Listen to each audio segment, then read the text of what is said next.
बाबा जी की प्यारी साध संगत जी, सभी को प्यार भरी राधा स्वामी जी। संगत जी, बाबा जी ने माता रानी के बारे में कुछ ऐसा बोल दिया जिससे माता रानी बाबा जी से क्रोधित हो गई। आखिर बाबा जी ने ऐसा किया कहा माता रानी को जिससे वह बाबा जी से इतना क्रोधित हो गई। संगत जी, वैसे तो बाबा जी ना किसी की निंदा करते हैं और ना ही किसी की पूजा पाठ करने से मना करते हैं। फिर बाबा जी ने ऐसा किया कहा जिससे माता रानी बाबा जी से इतना क्रोधित हो गई। राधा स्वामी जी, आप जी से विनती है कि चैनल पर नए हैं तो प्लीज चैनल को सब्सक्राइब करें और कमेंट में राधा स्वामी जी जरूर लिखिए। जी, संगत से विनती है कि इस साखी को अंत तक जरूर सुने जी, और कमेंट बॉक्स में राधा स्वामी जी जरूर लिखें। जी संगत जी, यह जो सवाल था ये बाबा जी के बहुत करीब रहने वाले सेवादार ने एक बार बाबा जी से पूछा था। जब बाबा जी के साथ इस सेवादार की बात हुई थी तो उन दिनों नवरात्रि के दिन चल रहे थे। इस सेवादार की पत्नी भी एक सत्संगी तो थी, लेकिन वह हर बार नवरात्रि के लिए व्रत भी रखती थी। एक दिन ऐसे ही नवरात्रि के दिन चल रहे थे और सेवादार डेरे में थोड़ी देरी से पहुंचा था। जब बाबा जी ने पूछा, भाई क्या हुआ, आज देरी से कैसे आए? तो सेवादार ने कहा, बाबा जी नवरात्रि के दिन चल रहे हैं और आज मेरी पत्नी ने अष्टमी का पूजन रखा हुआ था। सुबह मेरी पत्नी ने कंजक पूजन किया था, इसलिए मुझे आज आने में देरी हो गई। तो बाबा जी ने कहा, बेटा यह तो अच्छी बात है, यह तो हमारी आस्था की बात है। अगर हमारा मन ऐसा करने से झुकना सिखाता है तो हमें वह काम जरूर करना चाहिए, क्योंकि जब मन झुकेगा तो हमें भजन सिमरन करने में आसानी होगी। हमारा असली मकसद तो मालिक को पाना है। रास्ते सभी के अलग अलग हो सकते हैं, लेकिन मकसद सभी का एक ही है। आगे बाबा जी ने कहा, किसी को व्रत रखने से सुकून मिलता है और किसी को किसी खास दिन पर बच्चों को भजन करवाकर। मकसद सभी का यही है कि अपने अंदर मालिक के प्रति आस्था पैदा करना और अपने मन पर काबू पाने की कोशिश करना। लेकिन हमें इन सब बातों के साथ साथ भजन सिमरन को समय जरूर देना है और असल मकसद की ओर बढ़ाना है। असल मकसद को हासिल करने का एकमात्र जरिया भजन सिमरन करना है। मैं कभी किसी को यह सब करने से मना नहीं करता। हमें हर तरह से अपनी जिम्मेदारी निभानी चाहिए। अगर हमारे पूर्वजों से कोई रीत चली आ रही है और अगर हम उसे फॉलो करते हैं और हमें उसमें खुशी मिलती है तो हमें वह जरूर करनी चाहिए। बाबा जी ने कहा, मतलब तो मन को झुकाना है। मन झुकेगा तभी तो भजन सिमरन पर बैठेगा। फिर सेवादार ने बाबा जी से कहा, बाबा जी क्या आप इस बात पर नाराज तो नहीं हुए कि मेरी पत्नी व्रत रखती है या देवी देवताओं को पूजती है? तो बाबा जी ने कहा, मैं किसी के भी खिलाफ नहीं हूं। मैंने कभी किसी को मालिक की पूजा करने से मना नहीं किया। आपको जहां और जिस काम में खुशी मिलती है और आपकी आस्था जहां जुड़ी है, आप वह काम जरूर कीजिए। मालिक तो एक ही है। अलग अलग धर्मों ने मालिक के अलग अलग नाम जरूर रख दिए हैं, लेकिन किसी भी धर्म ने कभी यह नहीं कहा कि मालिक 2 हैं या 3 हैं।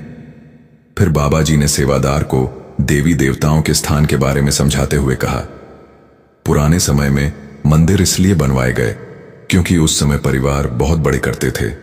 लोगों को भक्ति के लिए एक अलग स्थान की जरूरत होती थी और लोग मंदिर में जाकर भक्ति किया करते थे। मकसद तब भी यही था और आज भी यही है कि मालिक की भजन बंदगी करके मालिक को हासिल करना चाहे, घर बैठकर हो या किसी धार्मिक स्थान पर, लेकिन मालिक मिलेगा हमें हमारे अंदर ही। जहां मन झुकता है और शांत होता है उस जगह पर जाकर हमें भजन बंदगी करनी चाहिए, जिससे हमारी सूरत जल्दी ऊपर चढ़ेगी और हमें मनुष्य जन्म का असली मकसद समझ आएगा। साध संगत जी, बाबा जी की यह बातें सेवादार को अच्छे से समझ आ गई। संगत जी, अभी आप वीडियो में बने रहिए। अब हम आपको एक ऐसी कहानी से रूबरू कराने जा रहे हैं जिसने पूरे संसार को हिला कर दिया था। संगत से विनती है कि इसे अंत तक जरूर सुने। जी संगत जी, बहुत समय पहले जब समय खुद भी जवान था, तब इस धरती पर एक ऐसा अंधकार छाया था जिसने हर खुशी को निगल लिया था। महिषासुर नाम का एक राक्षस था जिसका दिल पत्थर से भी कठोर था और जिसकी आंखों में केवल विनाश की आग जलती थी। महिषासुर का जन्म एक महिष यानी भैंस से और एक दानवी के मिलन से हुआ था। उसकी मां ने मरते समय उसे आशीर्वाद दिया था कि कोई भी पुरुष उसे नहीं मार सकेगा। यह वरदान उसके लिए अभिमान का कारण बन गया था। बचपन से ही महिषासुर में असाधारण शक्ति थी। वर्षों तक कठोर तपस्या करके उसने ब्रह्मा जी को प्रसन्न किया और वरदान मांगा कि कोई भी पुरुष, देवता, दानव या इंसान उसे नहीं मार सके। ब्रह्मा जी ने यह वरदान दे दिया, लेकिन महिषासुर के अहंकार में यह बात नहीं आई थी कि कोई स्त्री उससे युद्ध भी कर सकती है। वरदान पाकर महिषासुर की नजर स्वर्गलोक पर पड़ी। उसने सोचा कि जब कोई पुरुष उसे मार नहीं सकता तो वह देवताओं को भी हरा सकता है। एक अंधेरी रात में महिषासुर ने अपनी विशाल सेना के साथ स्वर्गलोक पर आक्रमण कर दिया। उसकी सेना में हजारों दानव थे, जिनकी आंखें आग की तरह लाल थीं। देवराज इंद्र ने अपना वज्र चलाया, भगवान विष्णु ने सुदर्शन चक्र फेंका, भगवान शिव ने त्रिशूल उठाया, लेकिन महिषासुर पर इसका कोई असर नहीं हुआ। 3 दिन 3 रात युद्ध चला, लेकिन देवताओं की सारी शक्तियां महिषासुर के सामने छोटी पड़ रही थीं। अंत में हारकर सभी देवता स्वर्ग छोड़कर भागने पर मजबूर हो गए। महिषासुर ने स्वर्गलोक पर कब्जा कर लिया और इंद्र के सिंहासन पर बैठकर देवताओं के सारे अधिकार छीन लिए। स्वर्ग में महिषासुर का आतंक छा गया। उसने अप्सराओं को कैद कर लिया और गंधर्वों को अपना दास बना लिया।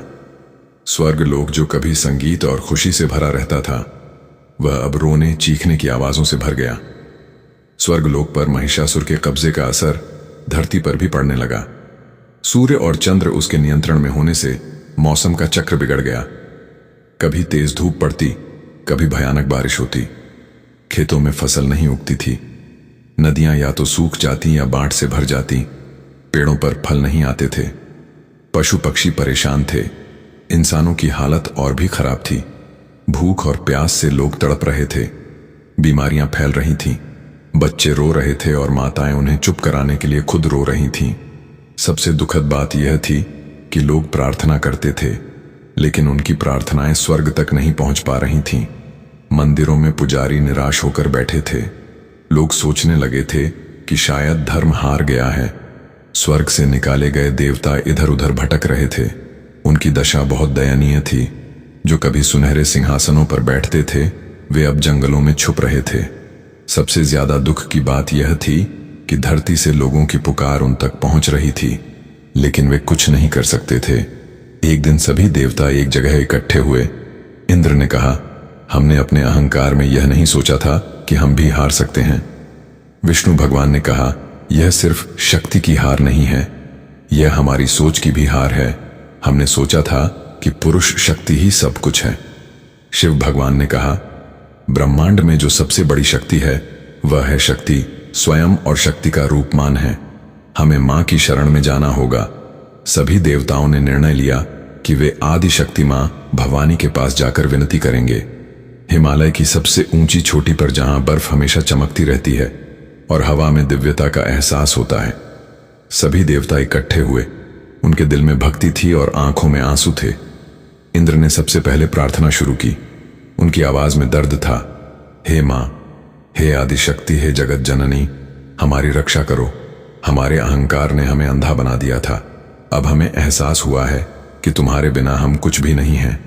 विष्णु भगवान ने हाथ जोड़कर कहा, हे मां, तुम ही हो जो सृष्टि की रचना करती हो, उसका पालन करती हो और जरूरत पड़ने पर संहार भी करती हो। महिषासुर ने तुम्हारी इस सृष्टि को दुख दिया है, कृपया आकर उसका वध करो। शिव भगवान ने अपना त्रिशूल नीचे रखकर कहा, हे अर्धांगिनी, तुम मेरी शक्ति हो। तुम्हारे बिना मैं शव के समान हूं। मेरी सारी शक्ति तुमसे ही आती है। अब तुम ही हमें बचा सकती हो।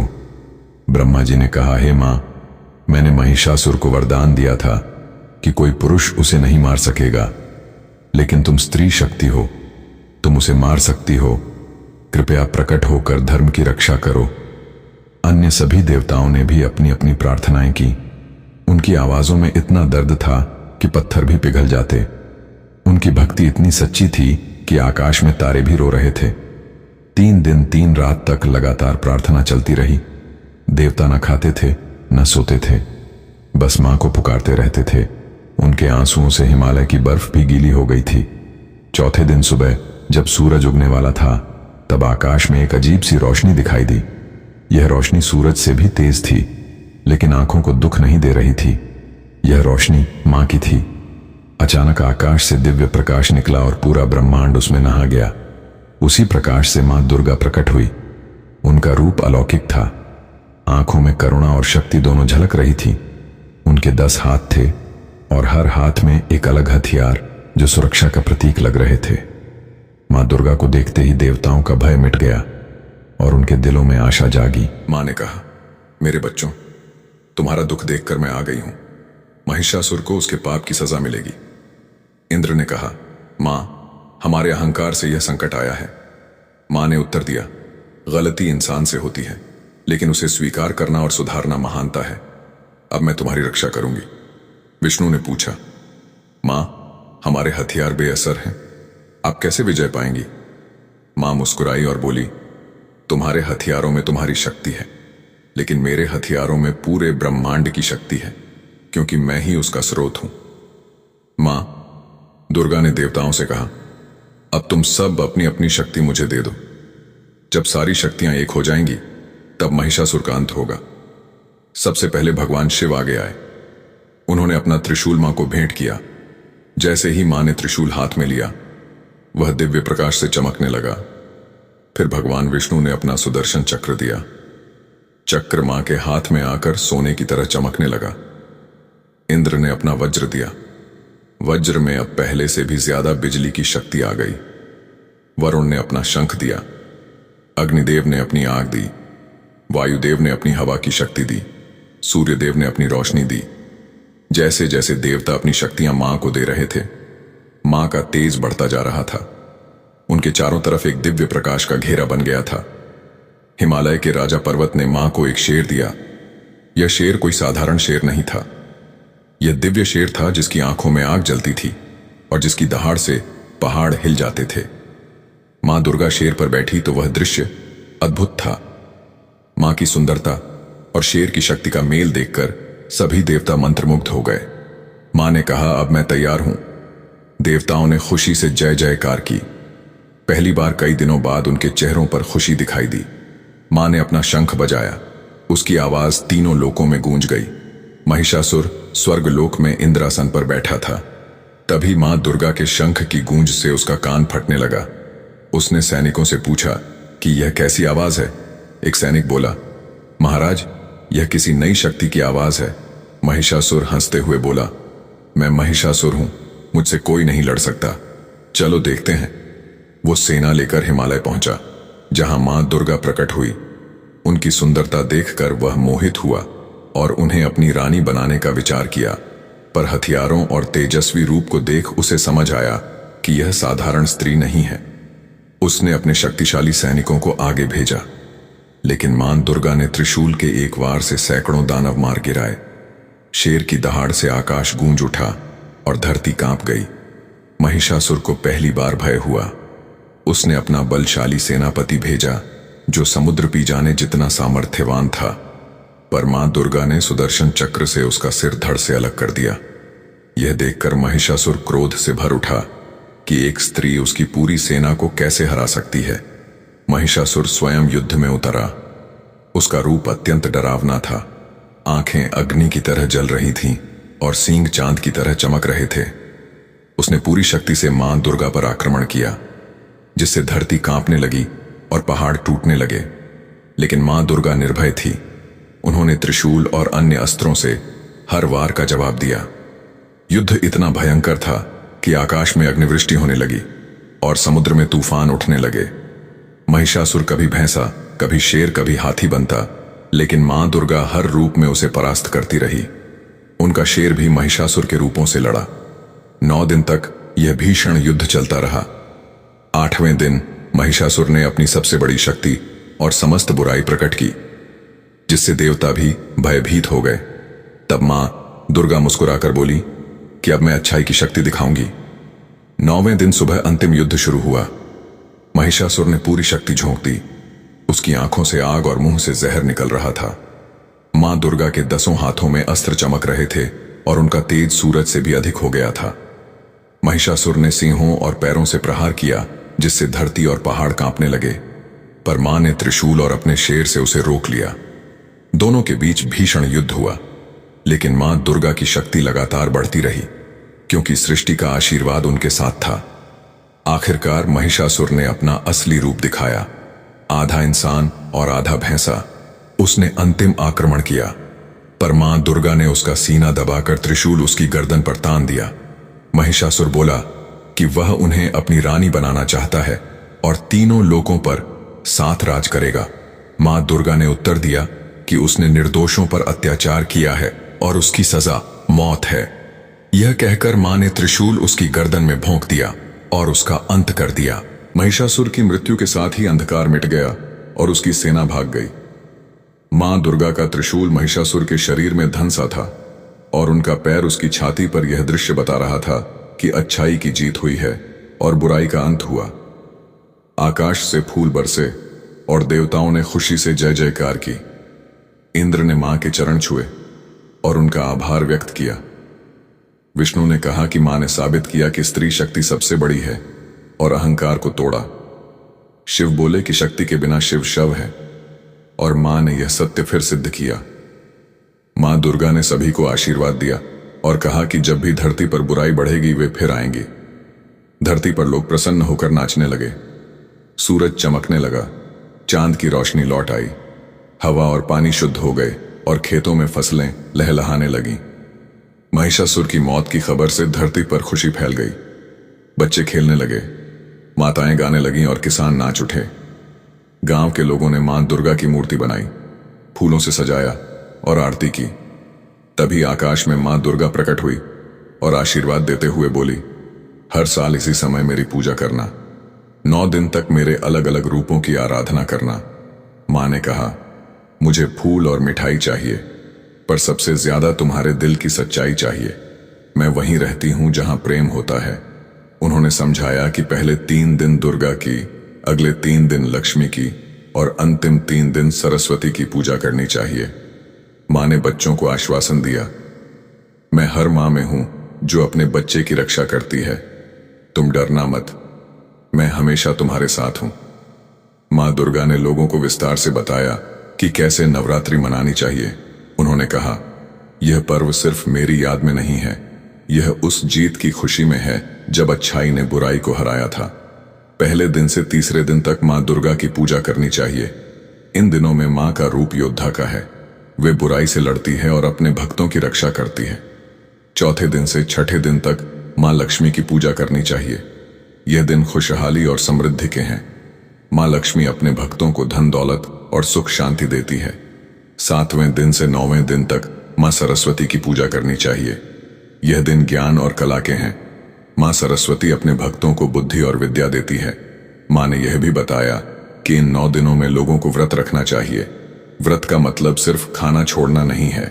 व्रत का मतलब है अपने मन को साफ रखना, बुरे विचार ना लाना और दूसरों की मदद करना। जो लोग सच्चे दिल से मेरी पूजा करेंगे, मां ने कहा, मैं उनकी हर मुराद पूरी करूंगी। लेकिन याद रखना, मैं वही मांगे पूरे करती हूं जो अच्छे होते हैं। मां दुर्गा ने लोगों को अपने 9 रूपों के बारे में बताया। हर रूप का अपना मतलब था और अपनी शक्ति थी। पहले दिन मां शैलपुत्री का रूप है। शैल यानी पहाड़ की बेटी। यह रूप दिखाता है कि मां कितनी मजबूत है, पहाड़ों की तरह अटल है। दूसरे दिन मां ब्रह्मचारिणी का रूप है। यह रूप तप और साधना का है। यह सिखाता है कि कड़ी मेहनत से हर मंजिल पाई जा सकती है। तीसरे दिन मां चंद्रघंटा का रूप है। इनके माथे पर चांद है। यह शांति और सुंदरता का प्रतीक है, लेकिन जरूरत पड़ने पर यह रूप भयंकर भी हो सकता है। चौथे दिन मां कुष्मांडा का रूप है। इन्होंने अपनी मुस्कान से सारी सृष्टि की रचना की थी। यह रूप सिखाता है कि खुशी में कितनी शक्ति होती है। 5वें दिन मां स्कंद माता का रूप है। यह मां और बच्चे के प्रेम का रूप है। यह दिखाता है कि मां का प्यार सबसे बड़ी शक्ति है। 6ठे दिन मां कात्यायनी का रूप है। यह युद्ध का रूप है। जब अन्याय बढ़ता है तो मां इसी रूप में आकर न्याय करती है। 7वें दिन मां काल रात्रि का रूप है। यह सबसे भयानक रूप है। यह बुराई का नाश करता है, लेकिन अच्छे लोगों के लिए यह रूप कल्याणकारी है। 8वें दिन मां महागौरी का रूप है। यह पवित्रता और सफाई का रूप है। यह सिखाता है कि मन और शरीर दोनों को साफ रखना चाहिए। 9वें दिन मां सिद्धिदात्री का रूप है। यह सारी सिद्धियों को देने वाला रूप है। जो भक्त सच्चे दिल से पूजा करते हैं उन्हें यह रूप सब कुछ दे देता है। मां ने कहा, मेरे यह 9 रूप अलग अलग लग सकते हैं, लेकिन यह सब एक ही है। महिषासुर के वध के बाद सबसे बड़ा बदलाव यह आया कि लोगों ने स्त्री शक्ति को पहचाना। जब एक स्त्री रूपी मां ने उस दानव को हराया जिसे कोई पुरुष देवता नहीं हरा सका था, तो सभी को एहसास हुआ कि स्त्री कितनी शक्तिशाली होती है। धीरे धीरे नवरात्रि का त्योहार एक गांव से दूसरे गांव में फैलता गया। हर जगह अपने अपने तरीके से इसे मनाया जाने लगा। यह कहानी यहां खत्म होती है, लेकिन इसका संदेश कभी खत्म नहीं होता। मां दुर्गा की यह कहानी हमें सिखाती है कि जिंदगी में कितनी भी मुश्किलें आ जाएं, हार नहीं मानना चाहिए। जैसे मां ने महिषासुर जैसे ताकतवर दुश्मन को हराया, वैसे ही हम भी अपनी मुश्किलों को हरा सकते हैं। यही है नवरात्रि का असली मतलब। यही है मां दुर्गा की असली पूजा। और इस तरह मां दुर्गा की अमर गाथा हमारे दिलों में बस जाती है। हमें हमेशा के लिए प्रेरणा देती रहती है कि चाहे जिंदगी में कितनी भी कठिनाइयां आए, अच्छाई की जीत होती ही है। मां का प्यार हमेशा हमारे साथ रहता है। जय माता दी। संत मिले सुख उपजे, दुष्ट मिले दुख होए। सेवा कीजिए, संत की तो जन्म कृतार्थ सोए। संगत जी, एक बार ब्यास में सेवा चल रही थी। सभी संगत बहुत प्यार से सेवा कर रही थी। सेवा करने के बाद संगत के आराम करने का समय हो गया था। सभी संगत साथ में आराम करने के लिए बैठ गई। उसी बीच एक बहुत ही पहुंचा हुआ सत्संगी भी आया था। संगत ने उनको साखी सुनाने की विनती की। संगत में बैठे एक सत्संगी ने कहा कि उन्हें एक ऐसी साखी सुनाए जिससे उनका अपने गुरु के प्रति प्यार और विश्वास बढ़ सके। उस पहुंचे हुए सत्संगी ने गुरु का नाम जप कर साखी शुरू की। संगत जी सब काम छोड़कर साखी को अंत तक जरूर सुने। जी, उन्होंने संगत को कहा कि एक बाप के 2 बेटे थे और उनका बाप बड़ा धनी था। एक बेटा अपने बाप का आज्ञाकारी था और एक बेटा अपने बाप का बड़ा विद्रोही था। एक बेटा कमाई को बढ़ाता था तो दूसरा बेटा बाप की कमाई को घटाता था। अंत उसके पास इन दोनों बेटों को अलग कर देने के सिवाय कोई और उपाय ना रहा। उसने धन दौलत, जमीन, जायदाद, घर बार सब कुछ दोनों बेटों में बराबर बांट दिया। बड़ा बेटा बाप के पास ही रुक गया और उसने अपने धन से खेत खरीदे और फिर उसके बगीचे बनाए। छोटा बेटा धन मिलते ही गांव से बाहर हो गया। थोड़े दिनों बाद खबरें आने लगीं कि उसके छोटे बेटे ने जुए में सब बर्बाद कर दिया है। वह शराब के नशे में सारा दिन मस्त रहता है। उसने वेश्याओं के नाच गाने में सब पैसा बर्बाद कर दिया है और उसके पिता ने उसे जो कुछ भी उसे दिया था वह सब मिट्टी हो गया। जो छोटा बेटा घर छोड़कर चला गया था वह अब जुआरी और शराबी हो गया था। बाप ने उस बेटे को खबर भेजी कि घर वापस लौट आओ, पर उसे भरोसा न हुआ कि मेरे सब बर्बाद कर देने पर भी मेरा बाप मुझे वापस बुला सकता है। प्रेम भरोसे योग्य है भी नहीं, और जब कभी प्रेम घटता है तो तुम्हें भी भरोसा ना आएगा। लड़के को भी भरोसा नहीं आया कि उसका बाप उसे वापस घर बुला रहा है, लेकिन अब वह दीन हो गया था, भीख मांगता था। उसने सोचा कि भीख मांगने से तो अच्छा है मैं घर लौट चलता हूं और मैं घर के एक कोने में पड़ा रहूंगा। बेटे के आने की खबर आई तो बाप ने खुशी से एक बड़ा उत्सव समारोह रखा। बाप ने मिठाई और भोजन तैयार करवाए और सारे गांव को भोजन पर बुलाया। बड़ा बेटा जब काम करके खेतों से घर वापस लौट रहा था, तब गांव के कुछ लोगों ने उससे कहा कि हद हो गई, ये तुम्हारा दुर्भाग्य है कि तुम यहां घर में हो, बाप की सेवा भी करते हो और अपना कमाकर इतनी मेहनत करते हो, लेकिन तुम्हारे स्वागत में कभी इस तरह कालीन नहीं बिछाए गए, ना ही तुम्हारे स्वागत में कभी बैंड बाजे बजे, और ना ही तुम्हारे लिए कभी भोज उत्सव हुआ। वह आवारा लड़का तुम्हारा छोटा भाई सब बर्बाद करके वापस घर लौट रहा है। तुम्हारे घर पर उसके स्वागत का इंतजाम हो रहा है। जाओ, तुम भी स्वागत में शामिल हो जाओ। घर में घी के दिए जलाए गए हैं, बैंड बाजे बज रहे हैं और मेहमान इकट्ठे हो रहे हैं। तुम्हारा बाप गांव के द्वार पर अपने आवारा बेटे की प्रतीक्षा कर रहा है। यह सुनकर बड़े बेटे को भी दुख हुआ और उसे अंदर चोट भी लगी।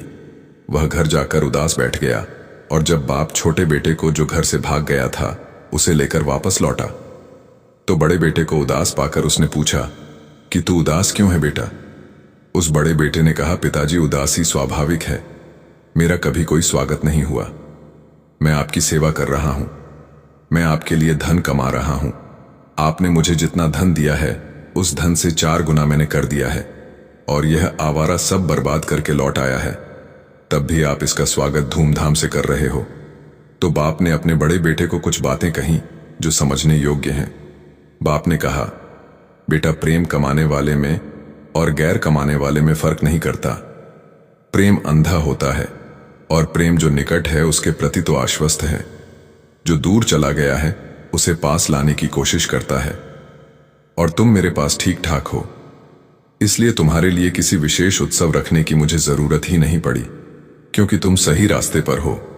लेकिन जो भटक गया है और गलत रास्ते पर चलने लगा है, उसके लिए विशेष आयोजन की जरूरत है, तभी वह आश्वस्त हो सकेगा। जीसस बाइबल में कहते हैं कि ठीक वैसे ही जैसे भेड़ों का मालिक शाम को घर लौटता हो अपनी भेड़ों को लेकर, और अचानक वह देखता है कि उसकी एक भेड़ खो गई है, तो वह 1000 भेड़ों को जंगल के अंधेरे में छोड़कर उस एक भेड़ को खोजने निकल जाता है। वह हजारों भेड़ों की चिंता नहीं करता कि इनका क्या होगा, लेकिन जो एक भेड़ भटक गई है उसे लेने निकल जाता है।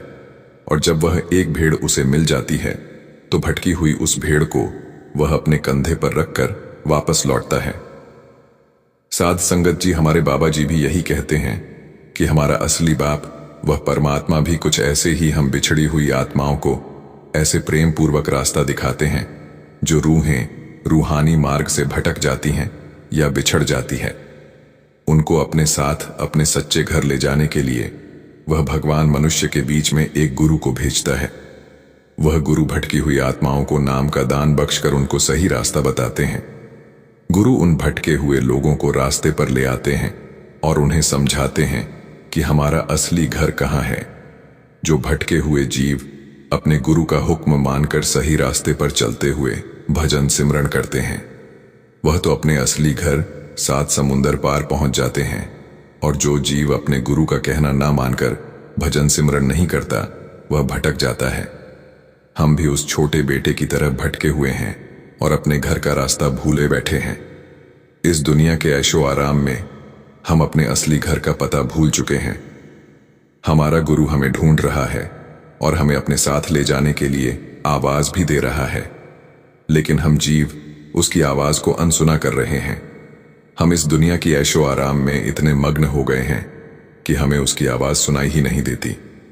हमें चाहिए कि हम अपने गुरु के हुक्म में रहकर भजन सिमरन करें और अपने निज घर वापस पहुंच सकें, जहां हमारा पिता हमारे स्वागत के लिए द्वार पर हमेशा इंतजार कर रहा है। इसीलिए संगत जी, मन लगे चाहे ना लगे, हर रोज भजन सिमरन करो, क्योंकि परमात्मा यह मौका बार बार नहीं देता। इसीलिए जितना हो सके गुरु की साखियां और सत्संग सुने, ताकि आपके अंदर उस कुल मालिक परमात्मा से मिलने का शौक पैदा हो सके। साध संगत जी, यह थी हमारी आज की साखी। अगर आपको यह साखी अच्छी लगी हो तो वीडियो को लाइक और चैनल को सब्सक्राइब जरूर कर लेना, ताकि हम जो भी नई साखी की वीडियो डालें सबसे पहले आप तक पहुंच सके। राधा स्वामी जी।